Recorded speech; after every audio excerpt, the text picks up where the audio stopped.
ನಮಸ್ಕಾರ ಸ್ನೇಹಿತರೆ. ಸೊ ನಮ್ಮ ಇವತ್ತಿನ ವಿಡಿಯೋದಲ್ಲಿ ನಿಮಗೆ ಬಾಲಿಂಗರ್ ಬ್ಯಾಂಡ್ಸ್ ಅನ್ನುವ ಒಂದು ಇಂಡಿಕೇಟರ್ ಬಗ್ಗೆ ನಿಮ್ಗೆ ಎಕ್ಸ್ಪ್ಲೈನ್ ಮಾಡ್ತಾ ಇದ್ದೆ. ಸೊ ಸುಮಾರು ಜನ ಅನ್ಕೊಂಡಿರ್ತಾರೆ ನನಗೆ ಯಾವ್ದೋ ಒಂದು ಸ್ಟಾಕ್ ವೊಲಟಿಲಿಟಿ ಹೆವಿ ಇದೆಯಾ ಡೌನ್ ಇದೆ ಅಂತ ಗೊತ್ತಾಗ್ಬೇಕಂತ ಹೇಳಿದ್ರೆ ಸುಮಾರು ಸಲ ತಲೆ ಕಟ್ಕೊಂಡಿರ್ತಾರೆ. ನೀವು ತಲೆ ಕಟ್ಕೊಂಡಿದ್ರೆ ಈ ಒಂದು Bollinger band is a perfect indicator for you ಸ್ನೇಹಿತರೆ.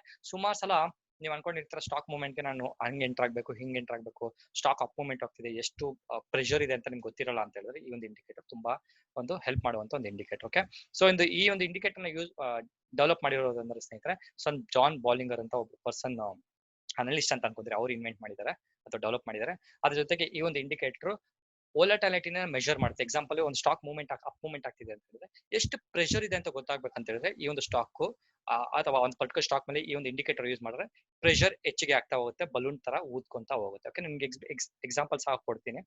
ಅದ್ರ ಜೊತೆಗೆ ಈ ಒಂದು indicator 20 moving simple moving average ನ ಒಂದು ಅಮೌಂಟ್ ತಗೊಳುತ್ತೆ, ಕ್ಲೋಸಿಂಗ್ ವ್ಯಾಲ್ಯೂ. ಅದ್ರ ಜೊತೆಗೆ ಸ್ಟ್ಯಾಂಡರ್ಡ್ ಡಿವಿಯೇಷನ್ ಡಿಫಾಲ್ಟ್ 2 ಇರುತ್ತೆ, ಬಟ್ ನಾವು 3ಗೆ ಚೇಂಜ್ ಮಾಡ್ಕೊಂಡ ಬಿಕಾಸ್ ಅಕ್ಯುರಸಿ ಚೆನ್ನಾಗಿ ಕೊಡ್ಲಿ ಅಂತ. ಓಕೆ, ಅದ್ರ ಜೊತೆಗೆ ಈ ಒಂದು ಇಂಡಿಕೇಟರ್ ಬಲೂನ್ ಅಥವಾ ರಬ್ಬರ್ ಬ್ಯಾಂಡ್ ತರ ವರ್ಕ್ ಆಗುತ್ತೆ ಸ್ನೇಹಿತರೆ. ಎಕ್ಸಾಂಪಲ್ ನೀವು ರಬ್ಬರ್ ಬ್ಯಾಂಡ್ ಇಟ್ಕೊಂಡಿದ್ದೀರಾ ಅಂತ ಅನ್ಕೊಳ್ಳಿ. ಸೊ ಹಿಂಗೆ ಎಳಿತಾ ಹೋಯ್ತು ಅಂತ ಹೇಳಿದ್ರೆ ಅದು ಎಕ್ಸ್ಟೆಂಡ್ ಆಗ್ತಾ ಹೋಗುತ್ತೆ, ಪ್ರೆಷರ್ ಜಾಸ್ತಿ ಆಗ್ತಾ ಹೋಗುತ್ತೆ. ಅದರ ಜೊತೆಗೆ ನೀವೇನಾದ್ರೂ ಬಲೂನ್ ನಿಮ್ಮ ಹತ್ರ ಇಟ್ಕೊಂಡಿರ್ತೀರ ಅಂತ ಅನ್ಕೊಳ್ಳಿ, ಆ ಬಲೂನ್ ನ ಊದ್ತಾ ಹೋಯ್ತು ಅಂತ ಹೇಳಿದ್ರೆ ಬಲೂನ್ ನಿಮ್ಗೆ ಹಿಂಗೆ ಎಕ್ಸ್ಪ್ಯಾಂಡ್ ಆಗ್ತಾ ಹೋಗುತ್ತೆ. ಕರೆಕ್ಟಾ? ದಾರ ಅಂತ ಅನ್ಕೊಳ್ಳಿ. ಸೊ ಆ ಒಂದು ಎಕ್ಸ್ಪ್ಯಾಂಡ್ ಆಗುವಂತ ಒಂದು ಇಂಡಿಕೇಟರ್ ಸ್ನೇಹಿತರೆ ನಮ್ಮ ಈ ಬಾಲಿಂಗರ್ ಬ್ಯಾಂಡ್. ಓಕೆ, ಅದ್ರ ಜೊತೆಗೆ ಅವ್ರು ಹೇಳ್ದಂಗೆ ಇದು ವೊಲಟಿಲಿಟಿ ನ ಇನ್ಕ್ರೀಸ್ ಆಗ್ತಾ ಆಗ್ತಾ ಪ್ರೆಷರ್ ಜಾಸ್ತಿ ಆಗ್ತಾ ಹೋಗುತ್ತೆ, ಬಲೂನ್ ತರ ಊದ್ಕೊಂತ ಹೋಗುತ್ತೆ. ಅದ್ರ ಜೊತೆಗೆ ಈ ಒಂದು ಇಂಡಿಕೇಟರ್ ನ ಅಪ್ಪರ್ ಬ್ಯಾಂಡ್ ಮತ್ತು ಲೋವರ್ ಬ್ಯಾಂಡ್ ಇದೆ. ಎಕ್ಸಾಂಪಲ್ ತೋರಿಸ್ಬಿಡ್ತೀನಿ. ಸೊ ಓಕೆ, ಸೊ ಈ ಒಂದು ಇಂಡಿಕೇಟರ್ ನಾವು ಯೂಸ್ ಮಾಡ್ಬೇಕಾದ್ರೆ ಸ್ನೇಹಿತರೆ ಇದಕ್ಕೆ 3 ಲೈನ್ ಇರುತ್ತೆ. ಸೊ ಮಿಡಲ್ ಲೈನ್ ಬಂದು 20 ಮೂವಿಂಗ್ ಆವರೇಜಸ್ ತಗೊಂಡಿರುತ್ತೆ, ಅದನ್ನ simple moving average middle line ಅಂತ ಕರಿಬಹುದು. ಸೊ ಅಪ್ಪರ್ ಬ್ಯಾಂಡ್ ಇದೆ, ಅದರ ಜೊತೆಗೆ ಲೋಯರ್ ಬ್ಯಾಂಡ್ ಇದೆ. ಓಕೆ, ಅದ್ರ ಜೊತೆಗೆ ಈ ಒಂದು ಪಾಯಿಂಟ್ ನ ಸಹ ನಾವು ಓವರ್ ಸೋಲ್ಡ್, ಅದರ ಜೊತೆಗೆ ಸಪೋರ್ಟ್ ಅಂಡ್ ರೆಸಿಸ್ಟೆನ್ಸ್ ತರ ಸಹ ನಾವು ಯೂಸ್ ಮಾಡ್ಕೊಂಡು ಟ್ರೇಡಿಂಗ್ ಮಾಡಬಹುದು. ನಿಮಗೆ ಸಪೋರ್ಟ್ ಅಂಡ್ ರೆಸಿಸ್ಟೆನ್ಸ್ ಮತ್ತೆ ಓವರ್ ಸೋಲ್ಡ್ ಏನೋ ಗೊತ್ತಿಲ್ಲ ಅಂತ ಹೇಳಿದ್ರೆ ನನ್ನ ಹಿಂದಿನ ವಿಡಿಯೋ RSI ಸ್ಟ್ರಾಟಜಿ ನೋಡಿದ್ರೆ ನಿಮಗೆ ಒಂದು ಐಡಿಯಾ ಬರುತ್ತೆ. ಓಕೆ, ಆಡಿ ಹೇಳ್ದಂಗೆ ಈ ಒಂದು ಇಂಡಿಕೇಟರ್ ಸ್ನೇಹಿತರೆ ಒಂದು ರಬ್ಬರ್ ಬ್ಯಾಂಡ್ ತರ ಇರುತ್ತೆ. ರಬ್ಬರ್ ಬ್ಯಾಂಡ್ ಹಾಕೊಂಡು ನೀವು ಎಳಿತಾ ಹೋಯ್ತು ಅಂದ್ರೆ ಎಕ್ಸ್ಪ್ಯಾಂಡ್ ಆಗ್ತಾ ಹೋಗುತ್ತೆ. ಅದ್ರ ಜೊತೆಗೆ ನೀವೇನಾದ್ರು ಹೆಚ್ಚಿನ ಅನಾಲಿಸಿಸ್ ಏನಾದ್ರು ಮಾಡಬೇಕು, ಬಾಲಿಂಗರ್ ಬ್ಯಾಂಡ್ ಬಗ್ಗೆ ಕಲಿಬೇಕು ಅಂತ ಹೇಳಿದ್ರೆ ಈ ಒಂದು ಫಾರ್ಮುಲಾ ಇದೆ. ಯಾಕಂದ್ರೆ ನಾನು ಸುಮಾರು ಸಲ ಹೇಳಿದಂಗೆ ನನ್ನ ಚಾನಲ್ ಅಲ್ಲಿ ಸಿಂಪಲ್ ಸ್ಟ್ರಾಟಜಿ ಆದಷ್ಟು ಶೇರ್ ಮಾಡಕ್ ಟ್ರೈ ಮಾಡ್ತೀನಿ. ಅದನ್ನ ಬಿಟ್ಟು ನಾನು ಮ್ಯಾಥಮೆಟಿಕಲ್ ಕ್ಯಾಲ್ಕುಲೇಷನ್ಸ್ ಎಲ್ಲ ಕೊಟ್ಟು ನಿಮಗೆ ಕನ್ಫ್ಯೂಸ್ ಮಾಡಿ ಕಾಂಪ್ಲಿಕೇಶನ್ ಮಾಡಕ್ಕೆ ನನಗೆ ಇಷ್ಟ ಇಲ್ಲದಿರೋದ್ರಿಂದ ಈ ರೀತಿಯ ಫಾರ್ಮುಲಾ ನಾನು ನಿಮ್ಗೆ ಶೇರ್ ಮಾಡ್ತೀನಿ. ಫರ್ದರ್ ಏನಾದ್ರು ಇನ್ಫಾರ್ಮೇಶನ್ಸ್ ಬೇಕಿದ್ರೆ ನೀವು ಎಕ್ಸ್ಟೆಂಡ್ ಮಾಡ್ತಾ ಹೆಚ್ಚಿಗೆ ಕಲಿತಾ ಹೋಗ್ಬೋದು. ಓಕೆ, ಕೆಲವೊಂದು ಟಿಪ್ಸ್ ಸಹ ಕೊಡ್ತೀನಿ ಸ್ನೇಹಿತರೆ. ಅದಕ್ಕಿಂತ ಮುಂಚೆ ಚಾರ್ಟ್ ಅಲ್ಲಿ ಬೇಸಿಸ್ ಮೇಲೆ ನೋಡ್ಬಿಡೋಣ ನಮ್ಮ ಈ ಬಾಲಿಂಗರ್ ಬ್ಯಾಂಡ್ ಹೆಂಗ್ ಕಾಣಿಸುತ್ತೆ ಅಂತ. ಓಕೆ, ಸೊ ಡಿಲೀಟ್ ಮಾಡ್ಬಿಡ್ತೀನಿ. ಇನ್ನು ಮಾರ್ಕೆಟ್ ಲೈವ್ ಇದೆ, 3 ಗಂಟೆ ಇದೆ. ಇದು ಈ ವಿಡಿಯೋ ರೆಕಾರ್ಡ್ ಮಾಡ್ತಿರೋದು ಒಂದೊಂದ್ಸಲ ಮೊದಲನೇ ಸಲ ಬ್ಯಾಕ್ ಗ್ರೌಂಡ್ ಅಲ್ಲಿ ಪ್ರಾಬ್ಲಮ್ ಇತ್ತು, ರೆಕಾರ್ಡ್ ಆಗಿಲ್ಲ. 2ನೇ ಸಲ ನಾಯ್ಸ್ ಪೊಲ್ಯೂಷನ್ ಇತ್ತು. 3ನೇ ಸಲ ರೆಕಾರ್ಡಿಂಗ್ ನಾನು ಆನ್ ಮಾಡಿಲ್ಲ. ಸೊ ಕೆಲವೊಂದು ಟೈಮ್ ಆಗುತ್ತಲ್ವಾ. ಸೊ ಇದು 4ನೇ ಸಲ ಅಂತ ಅನ್ಕೊಳ್ಳಿ ರೆಕಾರ್ಡಿಂಗ್ ಮಾಡ್ತಿರೋದು. ಮೋಸ್ಟ್ಲಿ 4ನೇ ಸಲ ಚೆನ್ನಾಗಿ ಬರುತ್ತೆ ಅಂತ ಅನ್ಕೊಂತೀನಿ. ಓಕೆ, ಸೊ ಇದು ಹಿಕಿನೆಶಿ ಕ್ಯಾಂಡಲ್ ಇದೆ ಸ್ನೇಹಿತರೆ. ಇದನ್ನ ಕ್ಲಿಕ್ ಮಾಡಿ ಎಫೆಕ್ಟ್ಸ್ ಅನ್ನುವ ಒಂದು ಆಪ್ಷನ್ ನೋಡಿ. ಈ ಒಂದು ಎಫೆಕ್ಟ್ಸ್ ಅನ್ನೋ ಆಪ್ಷನ್ ಕ್ಲಿಕ್ ಮಾಡಿ ಇಲ್ಲಿ ಬಂದು ಬಾಲಿಂಗರ್ ಅಂತ ಟೈಪ್ ಮಾಡಿ ನೋಡಿ. ಡಿಫಾಲ್ಟ್ ಬಾಲಿಂಗರ್ ಬ್ಯಾಂಡ್ಸ್ ಡಿಫಾಲ್ಟ್ ತಗೊಳ್ಳಿ, ಅದನ್ನ ಬಿಟ್ಟು ಬಾಲಿಂಗರ್ ಸ್ಟ್ರಾಟಜಿ, ಡೈರೆಕ್ಟೆಡ್, ಪರ್ಸೆಂಟೇಜ್ ಇದನ್ನೆಲ್ಲ ತಗೊಂಡು ಹೋಗ್ಬಿಡಿ. ಮುಂದಿನ ವಿಡಿಯೋಗಳಲ್ಲಿ ನಾನು ಆದ್ರೆ ಆ ಕಾನ್ಸೆಪ್ಟ್ ಬಗ್ಗೆ ಸಹ ಎಕ್ಸ್ಪ್ಲೈನ್ ಮಾಡ್ತೀನಿ. ಸದ್ಯಕ್ಕೆ ಬೇಸಿಕ್ ಕಲಿಯೋಣ. ಬೇಸಿಕ್ ತುಂಬಾ ಇಂಪಾರ್ಟೆಂಟ್. ಓಕೆ, ಹಾಕಿದ ತಕ್ಷಣ ನೋಡಿ ಬಲೂನ್ ತರ ಬಂತು. ಈ ಇಂಡಿಕೇಟರ್ ಹೆಂಗ್ ವರ್ಕ್ ಆಗುತ್ತೆ ಅಂದ್ರೆ ಸ್ನೇಹಿತರೆ, ವೊಲಟಿಲಿಟಿ ಹೆಚ್ಚಿಗೆ ಆಗ್ತಾ ಈ ಒಂದು ಇಂಡಿಕೇಟರ್ ನ ಒಂದು upper band lower band expand ಆಗ್ತಾ ಹೋಗುತ್ತೆ. ಆಲ್ರೆಡಿ ಹೇಳ್ತಾನೆ ಹಿಂಗಿರುತ್ತೆ, ಹಿಂಗೆ ಎಕ್ಸ್ಪ್ಯಾಂಡ್ ಆಗ್ತಾ ಹೋಗುತ್ತೆ.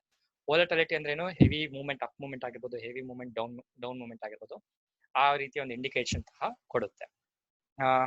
ಅದಕ್ಕಿಂತ ಮುಂಚೆ ನಾವು ಇದನ್ನ 3ಗೆ ಚೇಂಜ್ ಮಾಡ್ಕೊಬೇಕು ಹೇಳಿದ್ನಲ್ಲ ನೋಡಿ, ಮತ್ತೆ 3ಗೆ ಚೇಂಜ್ ಮಾಡ್ಕೊಂತೀನಿ. ನೋಡಿ ನಿಮ್ಗೆ ಅಕ್ಯುರಸಿ ಚೆನ್ನಾಗಿ ಕೊಡುತ್ತೆ. ನೋಡಿ ಎಷ್ಟು ಸ್ವಲ್ಪ ಎಕ್ಸ್ಪ್ಯಾಂಡ್ ಆಯ್ತಾ, ಹಿಂಗಿತ್ತು ಎಕ್ಸ್ಪ್ಯಾಂಡ್ ಆಯ್ತಾ. ಓಕೆ, ಆ ರೀತಿಯ ಒಂದು ಸೆಟ್ಟಿಂಗ್ ನ ಚೇಂಜ್ ಮಾಡ್ಕೊಬಹುದು. ಇದನ್ನ ಹೆಂಗ್ ಎಂಟರ್ ಆಗೋದಂದ್ರೆ ಸ್ನೇಹಿತರೆ, ಸುಮಾರು ಜನ ಏನ್ ಮಾಡ್ತಾರೆ ಅಂತ ಹೇಳಿದ್ರೆ ಈ ಒಂದು ಮಿಡಲ್ ಪಾಯಿಂಟ್ ಕ್ರಾಸ್ ಆಗಿದ ತಕ್ಷಣ ಬೈ ಮಾಡ್ತಾರೆ. ಮಿಡಲ್ ಲೈನ್ ಇಂದ ಏನಾದ್ರು ಕ್ರಾಸ್ ಆಯ್ತು ಅಂತ ಹೇಳಿದ್ರೆ ಶಾರ್ಟ್ ಸೆಲ್ ಮಾಡ್ತಾರೆ. ಇದು ಸುಮಾರು ಜನ ಮಾಡುವಂತ ಒಂದು ಕೆಲವೊಂದು ಸ್ಟ್ರಾಟಜಿ. ಅದನ್ನ ಬಿಟ್ಟು ನಮ್ಮ ಈ ಕನ್ನಡದ ಜನತೆಗೆ ನಾನು ಒಂದು ಟ್ರಿಕ್ಸ್ ಏನ್ ಕೊಡೋದು ಅಂತ ಹೇಳಿದ್ರೆ ಸ್ನೇಹಿತರೆ, 10 ಗಂಟೆ ಗಂಟ ನಾವು ಸುಮಾರು ವಿಡಿಯೋಗಳಲ್ಲಿ ಹೇಳ್ತೀನಿ, 10 ಗಂಟೆ ಗಂಟ ವೊಲಟಿಲಿಟಿ ಹೆವಿ ಇರೋದ್ರಿಂದ ನೀವು ಟ್ರೇಡಿಂಗ್ಗೆ ಬರಬೇಡಿ. ಬಂದರೂ ಸಹ ವಾಚ್ ಮಾಡಿ. ಅದನ್ನ ಬಿಟ್ಟು 10 ಗಂಟೆ ಗಂಟ ಬರಲೇಬೇಕು ಅಂದ್ರೆ ಆ ರೀತಿ ಪ್ರೆಷರ್ ಇಟ್ಕೊಂಡು ಬರಕ್ ಹೋಗ್ಬಿಡಿ. ಆರಾಮಾಗಿ ನಿದ್ದೆ ಮಾಡ್ಕೊಂಡು ರೆಸ್ಟ್ ತಗೊಂಡ್ರ ನಂತರ 10 ಗಂಟೆಗೆ ಬಂದು ಸ್ಟಾಕ್ ಸೆಲೆಕ್ಷನ್ ಮಾಡಿ ಈ ಇಂಡಿಕೇಟರ್ ನ ಫಾಲೋ ಮಾಡಿದ್ರೆ ಅಕ್ಯುರಸಿ ಚೆನ್ನಾಗಿ ಕೊಡುತ್ತೆ. ಓಕೆ, ನೀವು 10 ಗಂಟೆ ಗಂಟ ಏನಾದ್ರು ಬಂದಿಲ್ಲ ಅಂತ ಹೇಳಿದ್ರೆ ನೋಡಿ ಸ್ಟಾಕ್ ಅಪ್ ಮೂವ್ಮೆಂಟ್ ಆಗುತ್ತೆ. ಅದಾದ ನಂತರ ನಾನೇನ್ ಮಾಡೋದು ಅಂತ ಹೇಳಿದ್ರೆ 10 ಗಂಟೆ ಆದ ನಂತರ ಈ ಒಂದು ಬಾಲಿಂಗರ್ ಬ್ಯಾಂಡ್ ನಾನು ಅಷ್ಟು ಅಕ್ಯುರೇಟ್ ಆಗಿ ಯೂಸ್ ಮಾಡಿಲ್ಲ ಸ್ನೇಹಿತರೆ. ಈ ಬಾಲಿಂಗರ್ ಬ್ಯಾಂಡ್ ಕೆಲವೊಂದು ದಿವಸ ಯೂಸ್ ಮಾಡೋದ್ರಿಂದ ಆ ಎಕ್ಸ್ಪೀರಿಯನ್ಸ್ ನಿಮ್ ಜೊತೆ ಶೇರ್ ಮಾಡ್ತಾ ಇದ್ದೀನಿ. ನೀವೇನ್ ಮಾಡ್ಬೇಕಂತ ಹೇಳಿದ್ರೆ ಬೆಳಗಿನ ಸೆಷನ್ ಗಂಟ ಓಪನ್ ಆಗಿ ನಂತರ ಎಕ್ಸಾಂಪಲ್ ಈ ಒಂದು ಸ್ಟಾಕ್ ಅಪ್ ಮೂವ್ಮೆಂಟ್ ಹೋಯ್ತು, ಈ ಒಂದು ಟಚ್ ಅಥವಾ ಈ ಒಂದು ಪಾಯಿಂಟ್ ಟಚ್ ಆಗಿ ಕೆಳಗಡೆ ಬಂದೇ ಬರುತ್ತೆ. ಬಂದ ನಂತರ ಈ ಒಂದು ರೇಂಜ್ ಅಲ್ಲಿ ನೀವು ಸ್ಟಾಕ್ ಯಾವ ರೀತಿ ಒಂದು ಪ್ರೈಸ್ ಆಕ್ಷನ್ ಮಾಡ್ತಾರೆ, ಅಪ್ ಮೂವ್ಮೆಂಟ್ ಆಗ್ತಿದೆ ಡೌನ್ ಮೂವ್ಮೆಂಟ್ ಆಗ್ತಿದೆ ಅಂತ ನೋಡ್ಕೊಂಡು ಎಂಟರ್ ಆದ್ರೆ ಇಲ್ಲೇನಾದ್ರು ಎಂಟರ್ ಆಗಿದೆ ನೋಡಿ, ಇಲ್ಲೇನಾದ್ರು ಎಂಟರ್ ಆಗಿತ್ತು ಅಂತ ಹೇಳಿದ್ರೆ ಆರಾಮಾಗಿ ನೀವೆಷ್ಟು 9 ರೂಪಾಯಿ ಅಂತ ಅನ್ಕೊಳ್ಳಿ, ಆರಾಮಾಗಿ 2-3% ನೀವು within fraction of 10 to 20 minutes ಅಲ್ಲಿ ನೀವು ಪ್ರಾಫಿಟ್ ಮಾಡುವಂತ ಒಂದು ಆಪ್ಷನ್ ಇರುತ್ತೆ. ಓಕೆ, ಅದ್ರ ಜೊತೆಗೆ ಯಾವ್ದೋ ಒಂದು ಸ್ಟಾಕ್ ಇದು PPC ಅಲ್ಲಿ ತಗೋಣ, ಯಾವ್ದು ಅಪ್ ಮೂವ್ಮೆಂಟ್ ಇದೆ ಡೌನ್ ಮೂವ್ಮೆಂಟ್ ಇದೆ ಗೊತ್ತಿಲ್ಲ, ಅದನ್ನು ಸಹ ನಾವು ನೋಡಿ. ಮತ್ತೆ ಬ್ಯಾಕ್ ಗ್ರೌಂಡ್ ನಾಯ್ಸ್ ಇದೆ ಸ್ನೇಹಿತರೆ, ದಯವಿಟ್ಟು ಕ್ಷಮಿಸಿ. ಸೊ ನನಗೂ ಆಪ್ಷನ್ ಇಲ್ಲ ಏನ್ ಮಾಡಕ್ಕೆ. ಓಕೆ, ಐಜಿ ನೋಡಿ ಪರ್ಫೆಕ್ಟ್ ಆಯ್ತು ನೋಡಿ ಸ್ನೇಹಿತರೆ. ನಾನು ಹೇಳಿದ್ರೆ ನೀವು ಟ್ರೆಂಡ್ ಐಡೆಂಟಿಫೈ ಮಾಡಬೇಕು, ಅಪ್ ಮೂವ್ಮೆಂಟ್ ಇದೆ ಡೌನ್ ಮೂವ್ಮೆಂಟ್ ಇದೆ ನೋಡಿ. ಇಲ್ಲಿ ಇದು ಸಹ ಮಿಸ್ ಮಾಡಿದೆ ಆಕ್ಚುಲಿ ನಾನು. ಈ ಒಂದು ಸ್ಟಾಕ್ ನೀವು ಎಂಟರ್ ಆಗಿರೋ ಸ್ನೇಹಿತರೆ ಆಲ್ಮೋಸ್ಟ್ ಸುಮಾರು ಪರ್ಸೆಂಟೇಜ್ ಮಾಡಬಹುದಾಗಿತ್ತು ಈ ಒಂದು IGL ಅಲ್ಲಿ. ಅದ್ರ ಜೊತೆಗೆ ನೀವು ಸನ್ ಟಿವಿ ನೋಡ್ತಾರೆ, ಸನ್ ಟಿವಿ ಆಲ್ರೆಡಿ ಎಂಟರ್ ಆಗಿದ್ದೆ. ಸೊ ಈ ಒಂದು ಇಂಡಿಕೇಟರ್ ಯೂಸ್ ಮಾಡ್ಕೊಂಡಲ್ಲ, ನನ್ನ ಬೇರೆ ಇಂಡಿಕೇಟರ್ ಯೂಸ್ ಮಾಡ್ಕೊಂಡು. ಓಕೆ, ಈ ಒಂದು ಸ್ಟಾಕ್ ನೋಡಿ ಬೆಳಗಿನ ಸೆಷನ್ ಸಿಕ್ಕಾಪಟ್ಟೆ ವಾಲಟೈಲ್ ಇಟ್ಟು ನಂತರ ಅಪ್ ಹೋಯ್ತು ನೋಡಿ ಈ ಒಂದು ಪಾಯಿಂಟ್ ಅಲ್ಲಿ, ನಂತರ ಕೆಳಗೆ ಬಂತು. ನೀವೇನಾದ್ರು ಈ ಪಾಯಿಂಟ್ ಅಲ್ಲಿ ಎಂಟರ್ ಆಗಿ ನೋಡಿ, ಟೈಮ್ ನೋಡ್ಕೊಂಬಿಡಿ, 10:30 ಎಂಟರ್ ಆಗಿರೋ ನೋಡಿ ಸ್ನೇಹಿತರೆ.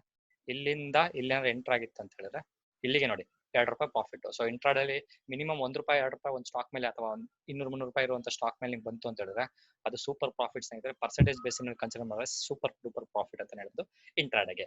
ಇದನ್ನೇ ನೀವೇನಾದ್ರು ನೋಡಿ ಈ ಸ್ಕ್ವೀಸ್ ಆಗ್ತಾ ಸ್ನೇಹಿತರೆ ನೋಡಿ ಹೇಳಿದ್ನಲ್ಲ, ಇಲ್ಲಿ ಈ ಸ್ಕ್ವೀಸ್ ಆಗ್ತಾ ನೋಡಿ, ಇಲ್ಲಿ ನೋಡಿ ಎಷ್ಟು ದೊಡ್ಡ ಸ್ಕ್ವೀಸ್ ಆಗ್ತಿದೆ, ಇಲ್ಲಿ ನೋಡಿ ಎಷ್ಟು ಸ್ಕ್ವೀಸ್ ಆಗ್ತಿದೆ. ಈ ಸ್ಕ್ವೀಸ್ ಆಗ್ತಾ ವೋಲಟಾಲಿಟಿ ಸ್ಟಾಕ್ ಅಲ್ಲಿ ಹೆವಿ ಇದೆ ಅಂತ ಅರ್ಥ. ಅದ್ರ ಜೊತೆಗೆ ನೀವು ಸ್ಟಾಪ್ ಲಾಸ್ ನ ಪರ್ಫೆಕ್ಟ್ ಆಗಿ ಇಟ್ಕೊಂಡು ಎಂಟರ್ ಆದ್ರೆ ಪ್ರಾಫಿಟ್ ಈಸಿಗೆ ಮಾಡ್ಬೋದು. ಇದನ್ನೇ ನೀವೇನಾದ್ರು ಸ್ವಿಂಗ್ ಟ್ರೇಡಿಂಗ್, ಪೊಸಿಷನ್ ಟ್ರೇಡಿಂಗ್ ಸಹ ನೀವು ಮಾಡ್ಬೋದು ಸ್ನೇಹಿತರೆ. ಅದನ್ನ ಬಿಟ್ಟು ನೀವೇನ್ ಮಾಡ್ಬೇಕಂತಂದ್ರೆ ಒನ್ ಡೇಗೆ ನಾನು ಚೇಂಜ್ ಮಾಡಿದ ನಂತರ ಇನ್ನು ಲೈವ್ ಅಲ್ಲಿ ನಡೀತಿದೆ, 3 ಗಂಟೆ 5 ನಿಮಿಷ ಆಗ್ತಿದೆ. ಸೊ ನೀವೇನಾದ್ರು ಸ್ವಿಂಗ್ ಟ್ರೇಡಿಂಗ್, ಪೊಸಿಷನ್ ಟ್ರೇಡಿಂಗ್ ಏನಾದ್ರು ಮಾಡ್ಬೇಕಾಗಿದ್ರೆ ಸ್ಟಾಕ್ ಹಿಂದಿನ ದಿವಸಗಳಲ್ಲಿ ಏನ್ ಮಾಡಿದೆ ಅಂತ ನೋಡ್ಕೊಂಡು ಅಥವಾ ಹಿಂದಿನ ಸೆಷನ್ ಗಳಲ್ಲಿ ಏನ್ ಮಾಡಿದೆ ಅಂತ ನೋಡ್ಕೊಂಡು ಈ ರೀತಿಯ ಒಂದು ಟ್ರೆಂಡ್ ಆಗಿತ್ತು ಅಂತ ಹೇಳಿದ್ರೆ ಸ್ನೇಹಿತರೆ, ಒಂದು ಈ ಮಿಡಲ್ ಪಾಯಿಂಟ್ ಬೇಸಿಸ್ ಮೇಲೆ ನೀವೇನಾದ್ರು ಎಂಟರ್ ಆದ್ರೆ ಸೂಪರ್ ಡೂಪರ್ ಆಫ್ ಪ್ರಾಫಿಟ್ ಮಾಡ್ಬೋದು. ನಿಮ್ಗೆ ಇಲ್ಲೇ ತೋರಿಸ್ತೀನಿ. ಈ ಒಂದು ಪಾಯಿಂಟ್ ಅಲ್ಲಿ ಎಂಟರ್ ಆಗಿತ್ತು ಅಂತ ಹೇಳಿದ್ರೆ ಸ್ನೇಹಿತರೆ ನೀವು ನೋಡ್ಬೋದು ಆಲ್ಮೋಸ್ಟ್ ನೀವು ನೋಡಿ ಎಷ್ಟು ಒಂದು 10 ದಿವಸ ಅಂತ 10 ದಿವಸದಲ್ಲಿ 70 ರೂಪಾಯಿ, ಅಲ್ಲಿಗೆ 22% ನೀವು ಪ್ರಾಫಿಟ್ ಇಂಟ್ರಾಡೇಯಲ್ಲಿ ಅಥವಾ ನೀವು ಸ್ವಿಂಗ್ ಟ್ರೇಡಿಂಗ್, ಪೊಸಿಷನ್ ಟ್ರೇಡಿಂಗ್ ಸನ್ ಟಿವಿಯಲ್ಲಿ ಮಾಡ್ತಾ ಇದ್ದೀರಾ. ಓಕೆ, ಇದನ್ನ ಸಹ ನೀವು ಇಂಟ್ರಾಡೇಗೆ ಅಥವಾ ಪೊಸಿಷನ್ ಟ್ರೇಡಿಂಗ್ ಯೂಸ್ ಮಾಡ್ಕೊಂಡು ಈ ರೀತಿಯ ಬೇಸಿಸ್ ಮೇಲೆ. ಓಕೆ, ಅದ್ರ ಜೊತೆಗೆ ಸ್ನೇಹಿತರೆ ಇದು ತುಂಬಾ ನಿಮ್ಗೆ swing trading, position trading help ಆಗುತ್ತೆ. ಯಾವುದೇ ಒಂದು ಸ್ಟಾಕ್ ಸ್ಕ್ವೀಸ್ ಅಂತ ಕರೀತಾರೆ, ಸುಮಾರು ದಿವಸ ಈ ರೀತಿಯ ಒಂದು ರೇಂಜ್ ಅಲ್ಲಿ ಇತ್ತು ಅಂತ ಹೇಳಿದ್ರೆ ಸ್ನೇಹಿತರೆ, ಇದೇ ಒಂದೇ ರೇಂಜ್ ಅಲ್ಲಿ ಟ್ರೇಡ್ ಆಗ್ತಿತ್ತು ಅಂತ ಹೇಳಿದ್ರೆ ಸ್ನೇಹಿತರೆ, ಇದರ ಇದು ಬ್ರೇಕ್ ಡೌನ್ ಅಥವಾ ಬ್ರೇಕ್ ಔಟ್ ಅಥವಾ ಮೇಲೆ ಅಥವಾ ಕೆಳಗಡೆ ಹೆವಿ ಬ್ರೇಕ್ಔಟ್ ಆಗುವಂತ ಚಾನ್ಸಸ್ ಇರುತ್ತೆ. ಅದಕ್ಕೆ ನಾನು ಹೇಳೋದು ಸ್ವಲ್ಪ ವೆಯ್ಟ್ ಮಾಡಿ ನೀವು ಮಾನಿಟರ್ ಮಾಡಿದ್ರೆ ಸ್ಟಾಕ್ ಮಾರ್ಕೆಟ್ ಅಲ್ಲಿ ಆರಾಮಾಗಿ ಪ್ರಾಫಿಟ್ ಮಾಡ್ಬೋದು. ಇದನ್ನ ಸಹ ನೀವು ಯೂಸ್ ಮಾಡ್ಕೊಂಡು ಟ್ರೇಡಿಂಗ್ ಮಾಡ್ಬೋದು. ಇದು ನಿಮ್ಗೆ ಕೊಟ್ಟಿರುವಂತ ಒಂದು ಸಣ್ಣ ಮಾಹಿತಿ ಸ್ನೇಹಿತರೆ, ನಮ್ಮ ಬಾಲಿಂಗರ್ ಬ್ಯಾಂಡ್ ಬೇಸ್ ಮೇಲೆ. ಇದನ್ನ ಸಹ ತಗೊಂಡು ನಾನು ಏನಾದ್ರು ಓಕೆ, ನೀವು ಇಂಟ್ರಾಡೇಲಿ ಏನಾರು ಮಾಡಿದ್ರೆ ಸ್ನೇಹಿತರೆ ಲೋವರ್ ಬ್ಯಾಂಡ್ ಟಚ್ ಆಗ್ತಾ ನೀವು ಬೈ ಮಾಡ್ತಾ ಹೋಗಿ, ಅಪ್ಪರ್ ಬ್ಯಾಂಡ್ ಏನಾದ್ರು ಟಚ್ ಆಗ್ತಾ ಹೋಯ್ತು ಅಂತ ಹೇಳಿದ್ರೆ ನೀವು ಶಾರ್ಟ್ ಸೆಲ್ ಮಾಡ್ಬೋದು. ಅದನ್ನ ನೀವು ಮಾನಿಟರ್ ಮಾಡಿ ಸ್ನೇಹಿತರೆ. ಅದನ್ನ ಬಿಟ್ಟು ನಾನು ಹೇಳ್ದಂತ ಮಾಡಿದ್ರೆ ರಿಸ್ಕ್ ನಿಮ್ ಜೊತೆ ಇರೋದ್ರಿಂದ ನಾನು ಹೇಳ್ತಾ ಇದೀನಿ. ಡಿಸ್ಕ್ಲೇಮರ್ ಸಹ ನಾನು ಎಲ್ಲಾ ವಿಡಿಯೋಗಳಲ್ಲಿ ಹೇಳ್ತೀನಲ್ವಾ, ನಾನು SEBI ರಿಜಿಸ್ಟರ್ಡ್ ಪರ್ಸನ್ ಅಲ್ಲ. ಏನೇ ಆಕ್ಷನ್ ತಗೊಂಡು ನೀವು ಪ್ರಾಫಿಟ್ ಲಾಸ್ ಮಾಡಿದ್ರೆ ನಿಮ್ಗಾಗುತ್ತೆ. ಅದನ್ನ ಬಿಟ್ಟು ನಾನಾಗ್ಲಿ ನನ್ನ ಕ್ಯಾಶ್ ಅಂಡ್ ಚಾನಲ್ ಮೆಂಬರ್ಸ್ ಆಗಲಿ ಯಾರು ರೆಸ್ಪಾನ್ಸಿಬಲ್ ಅಲ್ಲ. ಓಕೆ, ಸೊ ಇದು ಬಾಲಿಂಗರ್ ಬ್ಯಾಂಡ್ ನ ಕೆಲವೊಂದು ಟಿಪ್ಸ್ ಸ್ನೇಹಿತರೆ. ಸ್ಕ್ವೀಸ್ ಬಗ್ಗೆ ಆಲ್ರೆಡಿ ಹೇಳಿದೀನಿ. So upper band, lower band ಹೇಳಿದ್ನಲ್ಲ, ಅಪ್ಪರ್ ಬ್ಯಾಂಡ್ ಟಚ್ ಆಗ್ತಾ ಎಕ್ಸಾಂಪಲ್ ಹಿಂಗ್ ಅಂತ ಅನ್ಕೊಳ್ಳಿ. ಸೊ ಈ ಪಾಯಿಂಟ್ ಟಚ್ ಆಗ್ತಾ ನೀವೇನಾದ್ರು ವೀಕಿನ್ ಅವತ್ತು ವಾಲ್ಯೂಮ್ ಸಪೋರ್ಟ್ ಏನಾದ್ರು ಮಾಡ್ತಿಲ್ಲ ಅಂತ ಹೇಳಿದ್ರೆ ನೀವೇನಾದ್ರು ಮಾಡ್ಬೋದು, ಶಾರ್ಟ್ ಸೆಲ್ ಮಾಡ್ತಾ ಹೋಗ್ಬೋದು. ಈ ಪಾಯಿಂಟ್ ಏನಾದ್ರು ಬಂತು ಅಂದ್ರೆ ಬೈ ಮಾಡೋದು, ವಾಲ್ಯೂಮ್ ಏನಾದ್ರು ಸಪೋರ್ಟ್ ಮಾಡಿದ್ರೆ. ಓಕೆ, ಅದ್ರ ಜೊತೆಗೆ so first identify trend identify ಮಾಡಿದ್ರೆ ಸ್ವಿಂಗ್ ಟ್ರೇಡಿಂಗ್, ಪೊಸಿಷನ್ ಟ್ರೇಡಿಂಗ್ ತುಂಬಾ ಹೆಲ್ಪ್ ಆಗುವಂತ ಒಂದು ಇಂಡಿಕೇಟರ್ ನಮ್ಮ ಈ ಬಾಲಿಂಗರ್ ಬ್ಯಾಂಡ್. ಓಕೆ, ಸ್ಕ್ಯಾಲ್ಪಿಂಗ್ ಅಂತ ಒಂದು ಇಂಪಾರ್ಟೆಂಟ್ ಕಾನ್ಸೆಪ್ಟ್ ಇದೆ ಸ್ನೇಹಿತರೆ, ಅದು ಸಹ ಎಕ್ಸ್ಪ್ಲೇನ್ ಮಾಡ್ತೀನಿ. ಸ್ಕ್ಯಾಲ್ಪಿಂಗ್ ಅಂತ ಹೇಳಿದ್ರೆ ಸುಮಾರು ಜನಕ್ಕೆ ಪೇಷನ್ಸ್ ಇರಲ್ಲ. ಆ ಪ್ರೈಸ್ ಏನ್ ಮೂವ್ಮೆಂಟ್ ಆಗ್ತಿದೆ ಅದಕ್ಕೆ ಫುಲ್ ಕ್ಯಾಚ್ ಮಾಡ್ಕೊಂಡು ವಿತಿನ್ ಫ್ಯೂ ಸೆಕೆಂಡ್ಸ್ ಕ್ಲೋಸ್ ಮಾಡ್ಬೇಕಂತ ಸುಮಾರು ಸಲ ಅನ್ಕೋತಾರೆ. ಆ ರೀತಿ ನೀವು ಏನಾದ್ರು ಮೈಂಡ್ ಸೆಟ್ ಇಟ್ಕೊಂಡಿದ್ರೆ ನಿಮ್ಮನ್ನ ಸ್ಕ್ಯಾಲ್ಪರ್ಸ್ ಅಂತ ಕರಿಬಹುದು. ಅದು ಹೆಂಗ್ ನೀವು ಎಂಟರ್ ಆಗ್ಬೋದು ಈ ಬಾಲಿಂಗರ್ ಬ್ಯಾಂಡ್ ಬೇಸಿಸ್ ಮೇಲೆ ಅಂತ ಹೇಳಿದ್ರೆ, ಈ ಒಂದು ಸೆಟ್ಟಿಂಗ್ ನ ಕ್ಲಿಕ್ ಮಾಡಿ ಇದನ್ನ ತಗೊಂಡು 1 ಅಂತ ಅಥವಾ 2 ಅಂತ ಟ್ರೈ ಮಾಡ್ತೀನಿ ರೀ.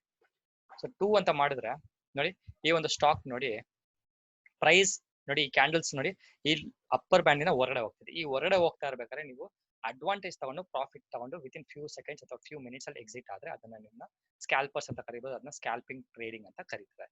ಅದಕ್ಕೋಸ್ಕರನೇ ನಾನು ನಮ್ಮ ಈ ವೊಲಟಿಲಿಟಿನ ಅವಾಯ್ಡ್ ಮಾಡೋದಕ್ಕೋಸ್ಕರ ಅಥವಾ ನಮ್ಮ ಈ ಒಂದು ಫಾಲ್ ಸಿಗ್ನಲ್ ನ ಅವಾಯ್ಡ್ ಮಾಡೋದಕ್ಕೋಸ್ಕರ ನಾನೇನ್ ಮಾಡ್ತೀನಿ, ಸ್ಟ್ಯಾಂಡರ್ಡ್ ಡಿವಿಷನ್ 2 ಬದಲು 3 ತಗೊಂಡು ನೋಡಿ, ಇದೆಲ್ಲ ವಿತಿನ್ ಪ್ರೈಸ್ ಅಲ್ಲೇ ಅಥವಾ ವಿತಿನ್ ಬ್ಯಾಂಡ್ ಅಲ್ಲೇ ನಿಮ್ಗೆ ರೇಂಜ್ ಆಗಿ ಸಿಗುತ್ತೆ. ಏನಕ್ಕೆ ಇದೊಂದು ಇಂಪಾರ್ಟೆಂಟ್ ಆಗಿ ಹೇಳ್ತಾ ಇದೀನಿ ಅಂದ್ರೆ ಸ್ನೇಹಿತರೆ, 95% ಅದು 99% of the time, 90 to 95% of the time ಅಂತ ಹೇಳಿದ್ರೆ ನೀವು ಸ್ಟ್ಯಾಂಡರ್ಡ್ ಡಿವಿಷನ್ 3 ಏನಾದ್ರು ಯೂಸ್ ಮಾಡಿದ್ರೆ ಅಥವಾ ಮಲ್ಟಿಪ್ಲೈಯರ್ 3 ಯೂಸ್ ಮಾಡಿದ್ರೆ ನಿಮ್ಮ ಪ್ರೈಸ್ ಆಕ್ಷನ್ ಅಥವಾ ಕ್ಯಾಂಡಲ್ಸ್ ವಿತಿನ್ ಈ ಒಂದು ಏನ್ ಹೇಳ್ತಾರೆ ಪ್ರೈಸ್ ಅಥವಾ ಈ ಅಪ್ಪರ್ ಬ್ಯಾಂಡ್ ಲೋಯರ್ ಬ್ಯಾಂಡ್ ಅಲ್ಲಿ ಇರೋದ್ರಿಂದ ನಿಮ್ಗೆ ಫಾಲ್ ಸಿಗ್ನಲ್ ನ ಅವಾಯ್ಡ್ ಮಾಡೋದು ಅಕ್ಯುರಸಿ ಚೆನ್ನಾಗಿ ತಗೊಬಹುದು ಅಂತ ಅನ್ನೋದಕ್ಕೋಸ್ಕರ ಚೇಂಜ್ ಮಾಡಿದೀನಿ ನಮ್ಮ ಈ ಒಂದು ಬಾಲಿಂಗರ್ ಬ್ಯಾಂಡ್ ನ ಸೆಟ್ಟಿಂಗ್. ಓಕೆ, ಇದು ನಿಮ್ಗೆ ಹೆಲ್ಪ್ ಆಗಿದೆ ಅಂತ ಅನ್ಕೊಂಡ್ರೆ, ಹೆಲ್ಪ್ ಆಗಿದ್ರೆ ಬೇರೆ ಜೊತೆ ಶೇರ್ ಮಾಡಿ, ನೀವು ಕಲಿತು ಅವ್ರಿಗೂ ಕಲ್ಸ್ಕೊಡಿ ಅಂತ ಹೇಳ್ತಾ, ಶೇರಿಂಗ್ ಸ್ಕೇರಿಂಗ್ ಇಂಪಾರ್ಟೆಂಟ್, ನೆನ್ಪಿಟ್ಕೊಳ್ಳಿ ಸ್ನೇಹಿತರೆ, ನೀವು ಒಬ್ಬರೇ ಕಲಿಬೇಡಿ, ಬೇರೆಯವ್ರಿಗೂ ಸಹ ಹೇಳ್ಕೊಡಿ. ನಾನು ನಿಮ್ಗೆ ಹಿಂದಿನ ಲೈವ್ ಅಲ್ಲಿ ಹೇಳಿದ್ನಲ್ಲ, ಸೊ ಬೇರೆ ಒಂದು ಟ್ರೇಡಿಂಗ್ ಬಡ್ಡಿ ಅಥವಾ ಟ್ರೇಡಿಂಗ್ ಫ್ರೆಂಡ್ ನ ಇಟ್ಕೊಂಡ್ರೆ ಹೆಂಗ್ ಹೆಲ್ಪ್ ಆಗುತ್ತೆ ಅಂತ, ಅದಕ್ಕೋಸ್ಕರ ಹೇಳ್ತಾ ಇದ್ದೀನಿ. ಅದನ್ನ ಶೇರ್ ಮಾಡಿ ಅಂತ ಹೇಳ್ತಾ ಈ ವಿಡಿಯೋನ ಸಹ ಶೇರ್ ಮಾಡಿ ಅದನ್ನ ಮುಗಿಸ್ತಾ ಇದ್ದೀನಿ. ಸೊ ಇಷ್ಟ ಆಗಿರೋ ಲೈಕ್ ಮಾಡಿ, ಪಾಸಿಟಿವ್ ಕಮೆಂಟ್ಸ್ ಕೊಡಿ, ಸಬ್ಸ್ಕ್ರೈಬ್ ಮಾಡಿಲ್ಲ ಸಬ್ಸ್ಕ್ರೈಬ್ ಮಾಡಿ, ಸಪೋರ್ಟ್ ಮಾಡಿ ಅಂತ ಹೇಳ್ತಾ ಇವತ್ತಿನ ಈ ಒಂದು ಇಂಡಿಕೇಟರ್ ಬಗ್ಗೆ ಡಿಸ್ಕಷನ್ ಮುಗಿಸ್ತಾ ಇದ್ದೀನಿ ಸ್ನೇಹಿತರೆ. ನಾನು ಸತೀಶ್, ಧನ್ಯವಾದಗಳು.